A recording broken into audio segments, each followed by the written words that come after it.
ठीक है, मोमेंट हो गया स्टार्ट। टन की आवाज ही बोली थी इस बार। हो गया, स्टार्ट करो आप। हो गया, चलो एक सेकंड। काट देंगे फिर।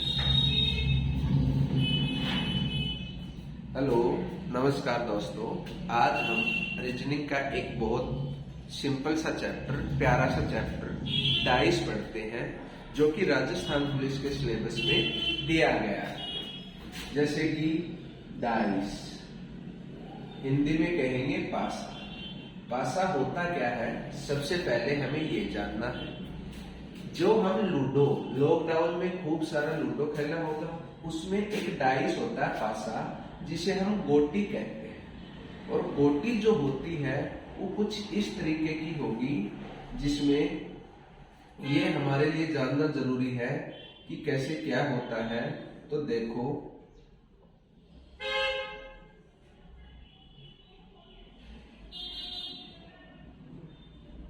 गोटी जो होती है वो कुछ इस तरह की होती है।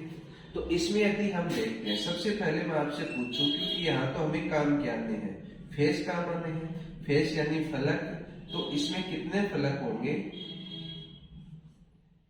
1 2 3, और 3 इनके पीछे होंगे, यानी फलक होंगे वो टोटल कितने होंगे?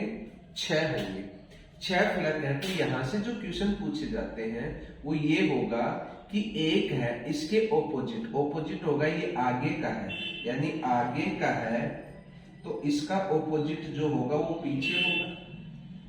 तो इसका ऑपोजिट पीछे का होगा। यदि ये टॉप, मैं इसे ऊपर का मानता हूं, तो इसका जो ऑपोजिट होगा वो नीचे का होगा। इसे मैं बायां मानता हूं, इसे मैं दायां मानता हूं, तो दायां का जो ऑपोजिट होगा वो कौन सा होगा? बायां होगा। अब दूसरे, जैसे ऑपोजिट देखने के लिए या विपरीत देखने के लिए हमें इन चीजों की जरूरत होगी।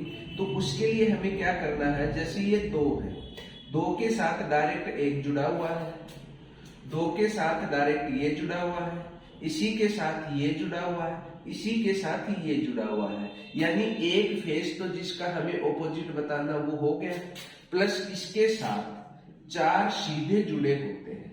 4 सीधे जुड़े होते हैं, या जो सीधे जुड़े हैं, जो सीधे जुड़े हैं वो फलक कभी भी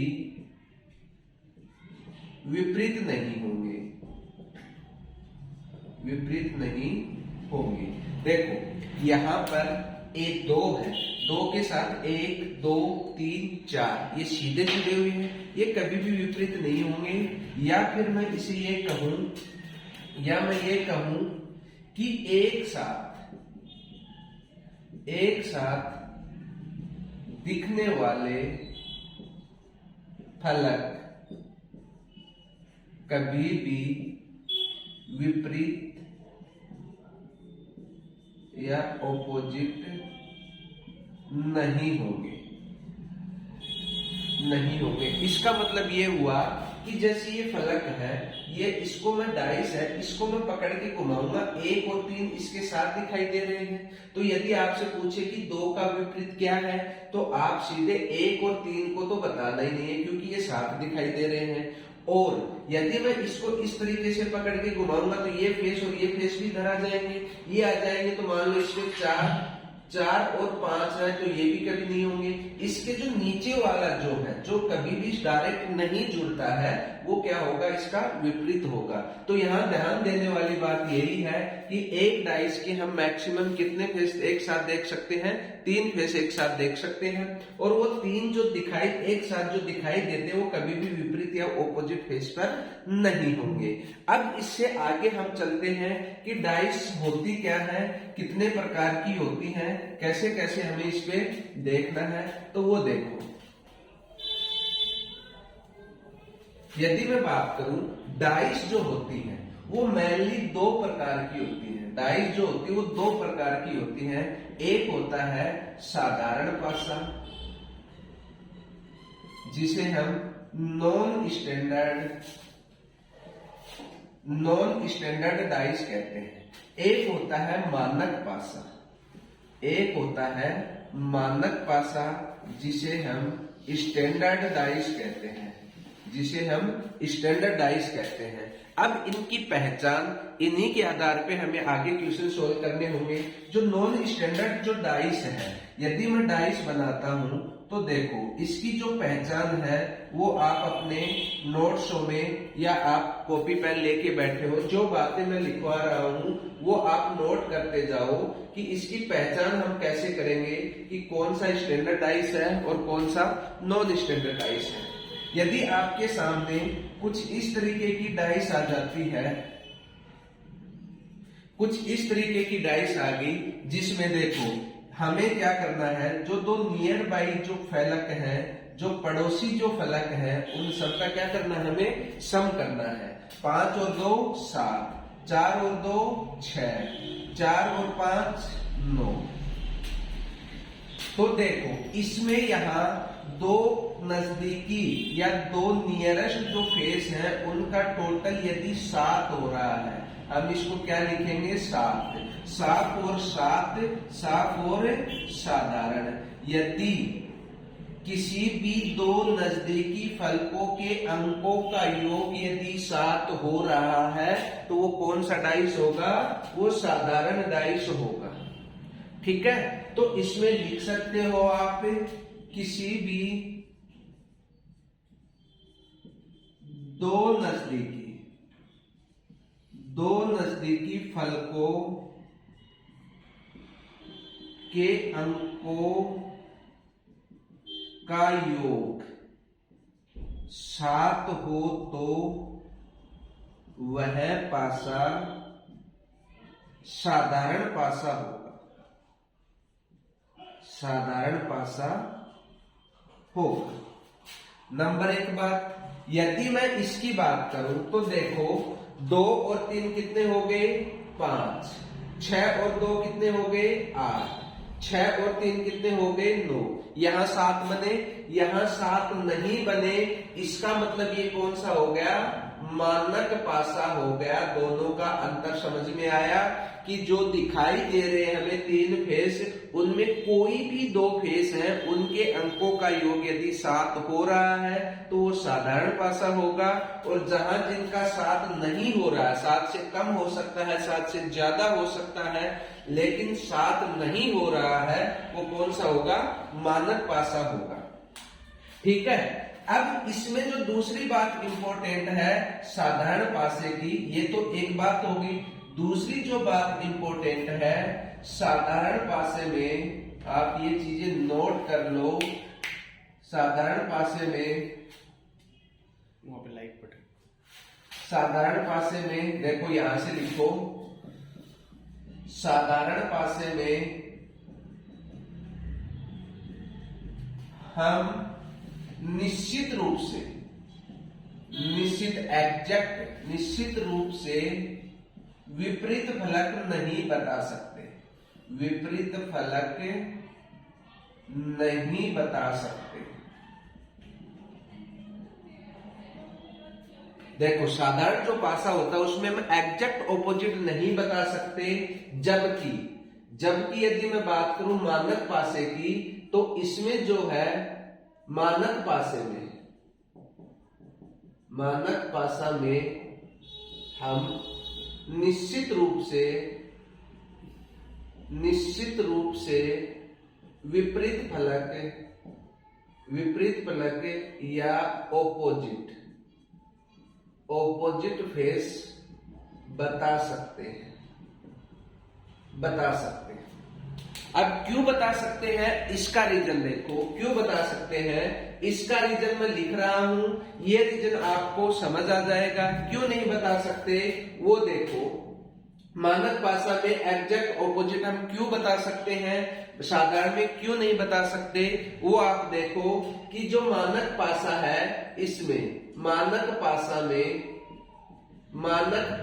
में विपरीत फलकों के अंकों का योग 7 होता है, जबकि इसमें तो हमें दिखाई देने वाले का ही 7 हो गया। जैसे इसमें आपसे कोई पूछे कि 3 का ऑपोजिट कितना होगा, तो आपको पता है 3 में कितना जोड़े कि 7 बन जाए, 4। तो इसका मतलब 3 का ऑपोजिट 4 हो गया। हम एग्जैक्ट या निश्चित रूप से ऑपोजिट बता सकते हैं। आपसे कोई पूछे 6 का ऑपोजिट कितना होगा, 6 का मतलब 6 में कितना जोड़े कि 7 बन जाए, 1, यानी 6 का कितना हो गया, 1। ये 2 है। आपसे कोई पूछे 2 का ऑपोजिट कितना होगा, तो 2 में कितना जोड़े कि 7 बन जाए, 5, तो 2 का 5। यानी मानक भाषा में हम एग्जैक्ट रूप से ऑपोजिट बता सकते हैं, क्योंकि जो भी दो विपरीत फलक होते हैं उनका सम कितना होता है, 7 होता है। जबकि इसमें कोई आपसे पूछे, इसमें साधारण भाषा में कि 2 का ऑपोजिट क्या होगा, यदि हम इसके आधार पे बताएंगे तो 2 का 5 और 5 तो 7 दिखाई दे रहा है, जबकि आपको बताया गया है 7 दिखाई देने वाले फलक कभी भी ऑपोजिट नहीं होते। तो यानी ये तो रूल लगेगा नहीं। इसका मतलब ये हुआ कि यहाँ यदि मैं बताऊं आपको, तो देखो साधारण भाषा में क्या होता है, साधारण भाषा में ये होता है, इसमें कुछ नंबर हमें दिखाई देते हैं। दिखाई देने वाले फलक किसके ऑपोजिट नहीं, किसके ऑपोजिट होते हैं, नहीं दिखाई देने वाले,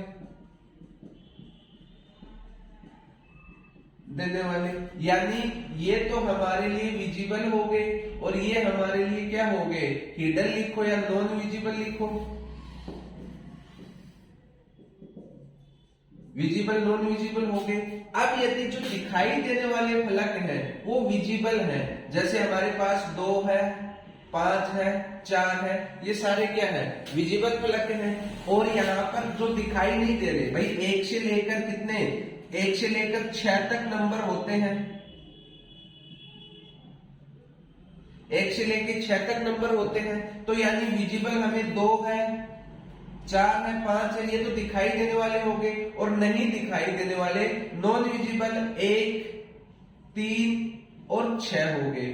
यानी कि इसका ऑपोजिट कौन सा होगा, इसका विपरीत कौन सा होगा, ये हम निश्चित रूप से नहीं बता सकते, जबकि हमने मानक में निश्चित रूप से बताया है कि किसका क्या होगा।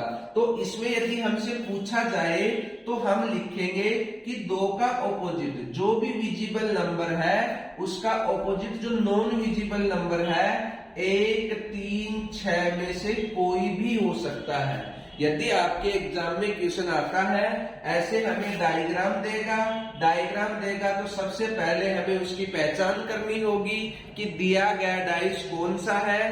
तो यो डाइस के लिए हमें क्या करना होगा, 2 नियरेस्ट फलकों के अंकों को जोड़कर देखना होगा कि दिया गया डाइस साधारण भाषा है या मानक भाषा है। यदि साधारण भाषा है तो आपको ऑप्शन इस टाइप के मिलेंगे। क्यों? क्योंकि साधारण भाषा में हम निश्चित रूप से विपरीत नहीं बता सकते, जबकि मानक भाषा होगा तो आपके ऑप्शन ऐसे भी होंगे, तो जिसमें हम निश्चित रूप से बता सकते हैं। तो पहचान करने का तरीका बताएं। यदि ये पूछे कि 5 का ऑपोजिट क्या होगा, तो भी आप यही लिखोगे। ये पूछे 4 का ऑपोजिट क्या होगा, तो भी यही लिखोगे। अब देखो मानक भाषा में क्या है, 4 हमें यहाँ दिखाई नहीं दे रहा, तो 4 का भी ऑपोजिट पूछेगा तो हम सीधा बता देंगे 4 में कितना जोड़े कि 7 बन जाए। आप 1 का भी बता दोगे, 5 का भी बता दोगे। इसमें भी यही होगा। यदि हमें इनमें से किसी का ऑपोजिट पूछता है कि 1 का क्या होगा, 3 का क्या होगा, 6 का क्या होगा, तो इन सब के जो ऑपोजिट होंगे, चाहे 1 का पूछे, चाहे वो 6 का पूछे, चाहे वो 3 का पूछे, तो सबके ऑपोजिट, यानी जो नॉन विजिबल नंबर है, जो हिडन फेस है, उनका ऑपोजिट कौन होंगे, विजिबल में से कोई भी हो सकता है। और जो विजिबल नंबर है या जो हमें दिखाई देने वाले फेस है, उनका ऑपोजिट कौन सा होगा, जो दिखाई नहीं देते हैं, उनमें से कोई सा भी एक हो सकता है। ये है हमारे इन दोनों की पहचान। यहां से हमारा बेसिक समझ में आ जाएगा। इसी कॉन्सेप्ट पे हम आगे चलेंगे, तो हम क्या करेंगे, आगे की चीजों को समझेंगे। ठीक है, थैंक यू।